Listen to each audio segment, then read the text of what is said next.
This analysis report assesses whether today's 5.66% stock drop in HIMS and HERS, HIMS, driven by competitive pricing from Eli Lilly, is a compelling buy-the-fear opportunity.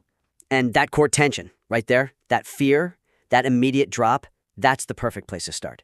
We have to transform that initial panic into unshakable conviction for the reader.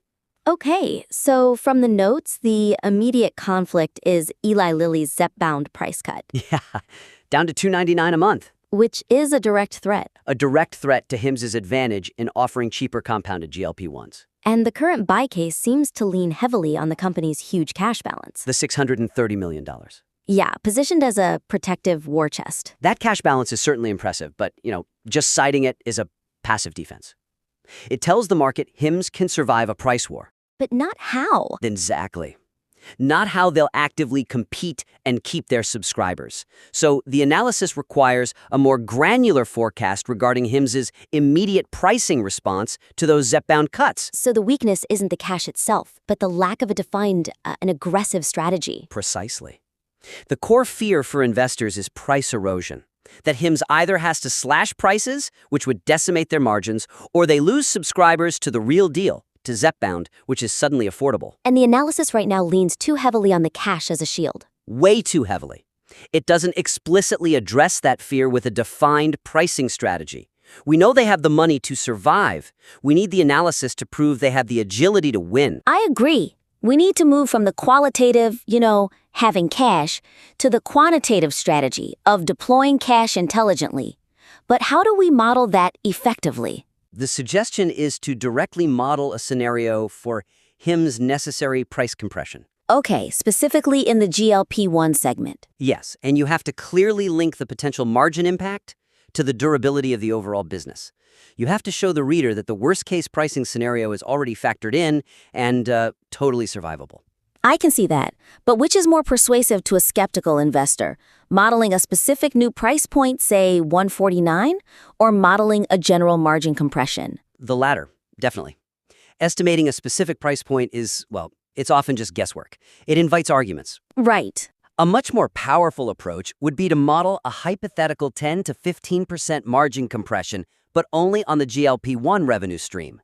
Then you connect that projected hit directly to the financials. To the $79.4 million in free cash flow. Yes, by showing that the margin compression is easily absorbed by the FCF, you prove the operational resiliency. Ah, and that makes the $630 million in cash look less like survival money. And more like strategic capital for growth in other areas. That's a great point. It shows the business model is durable, no matter how intense the price war gets. It turns a stop drop into a real opportunity. That's the detail that does it. Okay, so that handles the immediate threat. Let's move to the second pillar of the buy case. The analysis highlights diversification. Right. Into segments like menopause, testosterone therapy, mental health. And it argues this reduces reliance on the very volatile GLP-1 sector. Diversification is the long-term insurance policy here, and it's a brilliant move by HIMS. But we're hitting the same problem again. It's a qualitative argument. It's qualitative. While diversification is highlighted as a key strength, the report needs to better contextualize and, more importantly, quantify the current revenue contribution from the non-GLP-1 segments. And there's a risk here, isn't there? That by citing diversification, the analysis might be glossing over the fact that the amazing 49% year-over-year growth is probably concentrated in that exact segment. In weight loss, the one that's under attack. Exactly. And that is the investor's core concern. If the growth is all in the area facing an existential threat, then, citing diversification as a defense mechanism, it just lacks quantitative support. It sounds like wishful thinking. Not a calculated hedge, no. We need to know the dimensions of that protective shield today. I get the need for a segment breakdown, but getting precise audited numbers for these new verticals can be incredibly difficult. It can be. So we need an actionable suggestion that works even if the exact numbers aren't public. That's a fair challenge. It means we have to get creative with the data we do have. The suggestion for improvement is to strengthen the defensive argument by including any available stats. Like what? Anything that illustrates the current size, growth rate, or even the proportional contribution of those newer verticals, even if they're just estimates based on company guidance.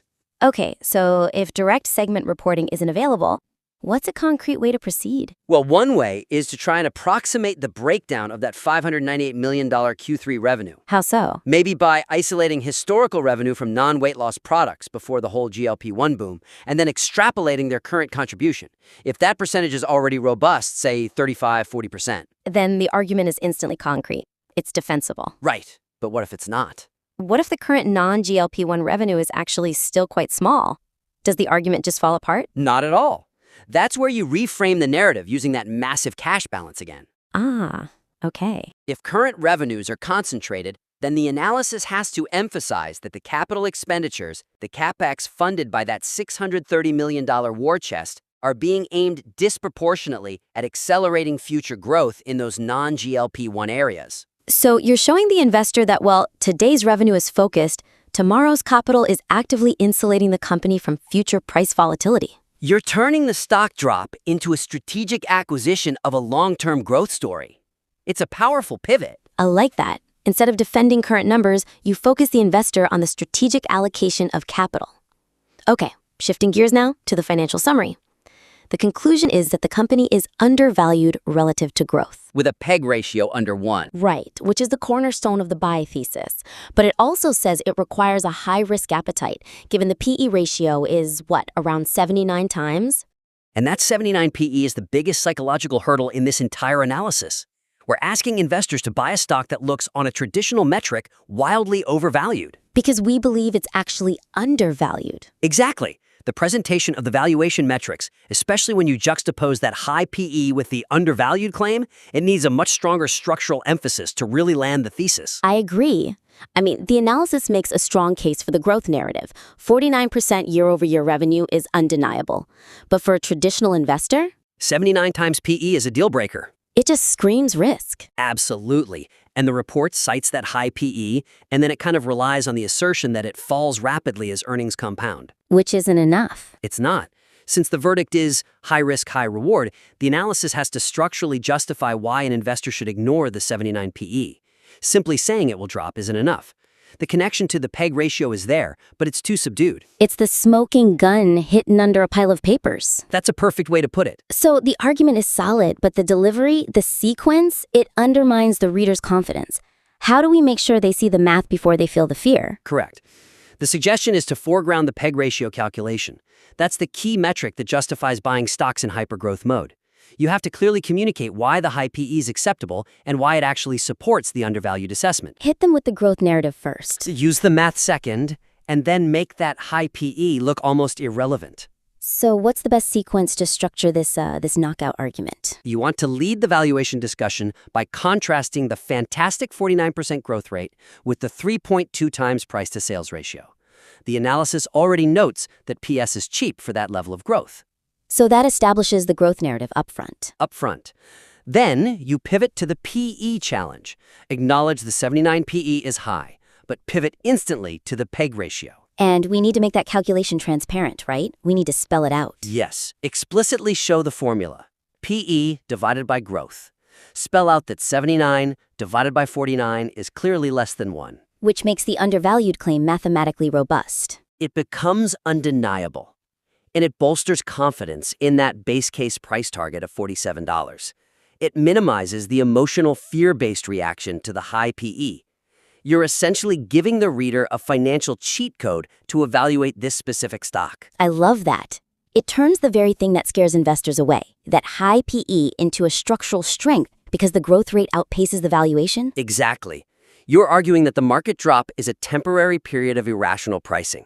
You are teaching the reader how to look past today's panic and focus on the compounding financial reality. Okay, that gives us 3 major, actionable opportunities for strengthening this HIMS analysis report.